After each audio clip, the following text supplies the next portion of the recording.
Hey guys, in this video I'll show you how to install Jellyfin on your Samsung TV.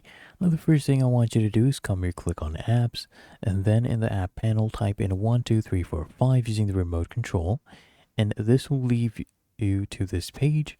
This is the developer mode configuration pop-up. Here toggle developer mode on, and then I want you to enter the IP address of the computer that you want to connect to the TV, and then click on OK to reboot the TV, because we're going to be using Tizen to actually run Jellyfin. Okay, then what I want you to do is I want you to open the apps, and then you should see the develop mode.